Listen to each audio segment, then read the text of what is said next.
Hello friends, welcome back to my channel. কেমন আছো তোমরা? আশা করছি ভালো আছো, সুস্থ আছো। আমিও ভালো আছি। আজকে আবারও একটা নতুন রেসিপি নিয়ে চলে এসেছি। আজকের রেসিপিটি হচ্ছে ফুলকপি আর আলু দিয়ে পেঁয়াজকলি ভাজা। এইভাবে ফুলকপি আলু দিয়ে পেঁয়াজকলি ভাজা রান্না করে খেয়ে দেখবে, ভীষণই ভালো লাগবে। চাইলে এটা ভাত, রুটি, পরোটার সাথেও খাওয়া যাবে। তাহলে রেসিপিটি দেখতে থাকো। প্রথমে একটা কড়াইয়ের মধ্যে তেল দিয়ে দিলাম একটা ডিম। এরপর এর মধ্যে দিয়ে দেবো অল্প পরিমাণে একটু নুন। এবার ডিমটাকে আমি নেড়ে চেড়ে সুন্দর করে একদম ঝুরি বানিয়ে নেব।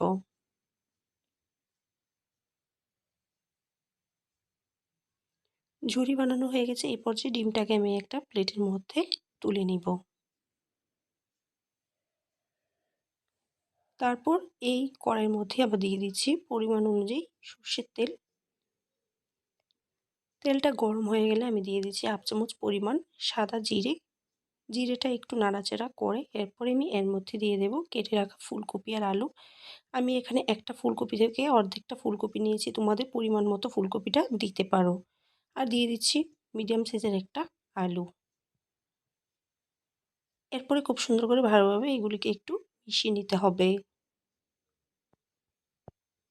মেশানো হয়ে গেলে এর মধ্যে দিয়ে দেব নুন আর দিয়ে দেব পরিমাণ অনুযায়ী হলুদের গুঁড়া। এবারে খুব সুন্দর করে এগুলিকে ভালোভাবে একটু নেড়ে চেড়ে মিশিয়ে তারপর হচ্ছে আমি ঢেকে রান্না করব, যাতে ফুলকপি আর আলুগুলি ভালোভাবে একটু সিদ্ধ হয়ে যায়। ঢেকে দিচ্ছি। প্রায় 3 মিনিটের পর ঢাকাটা খুলে নিলাম। আর ফুলকপি আলুটা কিন্তু অনেকটাই সিদ্ধ হয়ে গেছে। তো এই পর্যায়ে আমি এর মধ্যে দিয়ে দেব পেঁয়াজ কলি।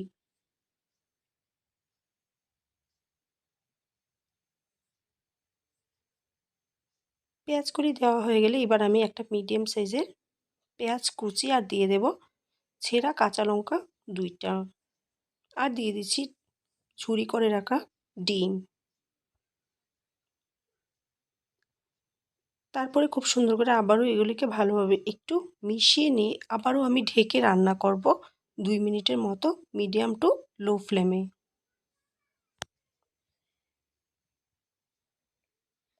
ঢেকে দিচ্ছি।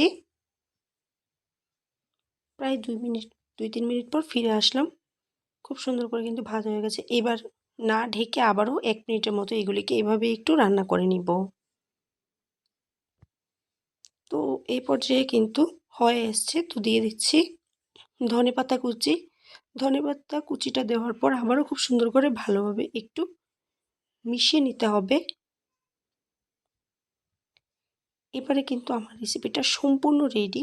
গ্যাসটা বন্ধ করে নামিয়ে নিলে হবে। আমার এই রেসিপিটি যদি তোমাদের ভালো লাগে তাহলে অবশ্যই আমার চ্যানেলটি সাবস্ক্রাইব করতে ভুলবে না।